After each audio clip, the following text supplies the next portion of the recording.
Bienvenue au Café Nemo, le podcast qui tend le micro aux passionnés de la mer.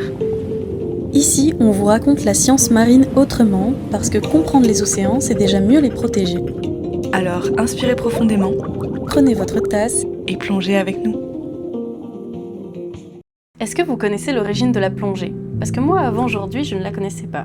Certains sports sont d'origine culturelle. Par exemple, le surf a pendant longtemps été une partie intégrante de la culture hawaïenne. C'était une pratique sociale, culturelle et voire même religieuse. La majorité des surfeurs pratiquaient sur des planches courtes, nommées alaya, en position à genoux ou couché.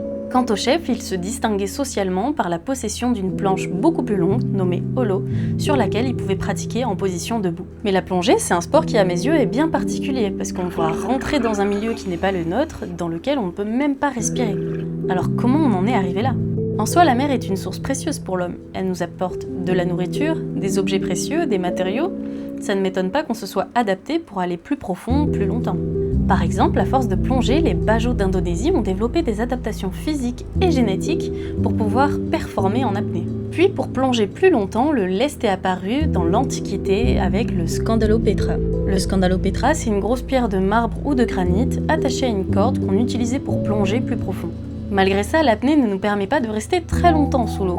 Donc l'homme a commencé à imaginer des objets ou des machines nous permettant de prolonger nos immersions. C'est là qu'au règne d'Alexandre le Grand, le philosophe Aristote a inventé la cloche d'apnée.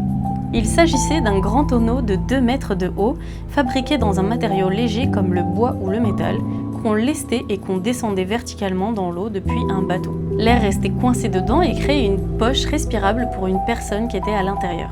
Le fond du tonneau étant ouvert, la personne pouvait sortir pour récolter des ressources ou tout simplement explorer, et une fois qu'elle avait envie de respirer, elle avait juste à retourner à l'intérieur sans avoir à remonter à la surface. Puis au XXe siècle, c'est la grande révolution. Le détendeur est inventé par Émile Gagnan et par le fameux commandant de la marine française, Jacques-Yves Cousteau. En 1943, ils créent ensemble le scaphandre autonome, ce qui permet à tout plongeur de rester sous l'eau sans être relié à la surface. Et depuis, la plongée a énormément évolué et nous permet aujourd'hui d'apprendre plein de choses sur les océans. Et parmi toutes ces découvertes, il y a un trésor que j'affectionne tout particulièrement, qui sont les herbiers de Posidonie en mer Méditerranée. Alors déjà, à titre de rappel, la Posidonie n'est pas une algue, c'est une plante, et je dirais même une plante à fleurs. Et oui, comme les coquelicots ou les rosiers, cette plante fleurit.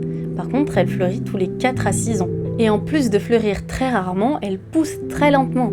Sa croissance est de quelques centimètres par an. Et enfin, si je devais vous la décrire, cette Posidonie a des feuilles longues et rubanées qui forment des tapis denses au fond de l'eau qu'on appelle des herbiers. Et ces herbiers, à eux seuls, ils abritent des milliers d'espèces. On y trouve des mollusques, des oursins, des coquillages, des poissons, bref, tout un petit monde y vit. En tout cas, vous l'aurez compris, ces herbiers sont très particuliers et très précieux.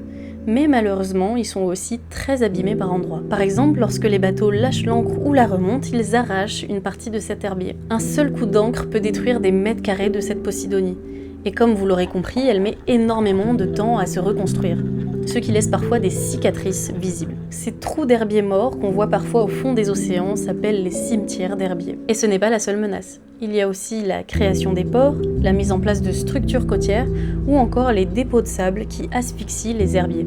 Parfois, des lois sont mises en place pour protéger ces herbiers, mais encore faut-il savoir où ils sont et comment ils se portent. Et c'est là que la plongée scientifique rentre en jeu. Cette spécialisation de la plongée sous-marine permet de mettre en place des recherches et des études sous l'eau, contribuant ainsi à la compréhension des écosystèmes marins et aussi à la conservation.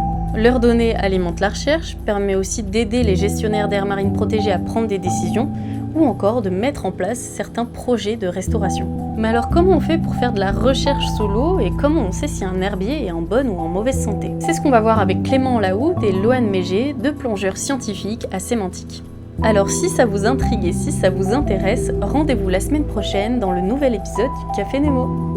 Merci d'avoir écouté Café Nemo. Si vous avez apprécié cette plongée au cœur des sciences marines, laissez-nous une note sur votre plateforme d'écoute préférée.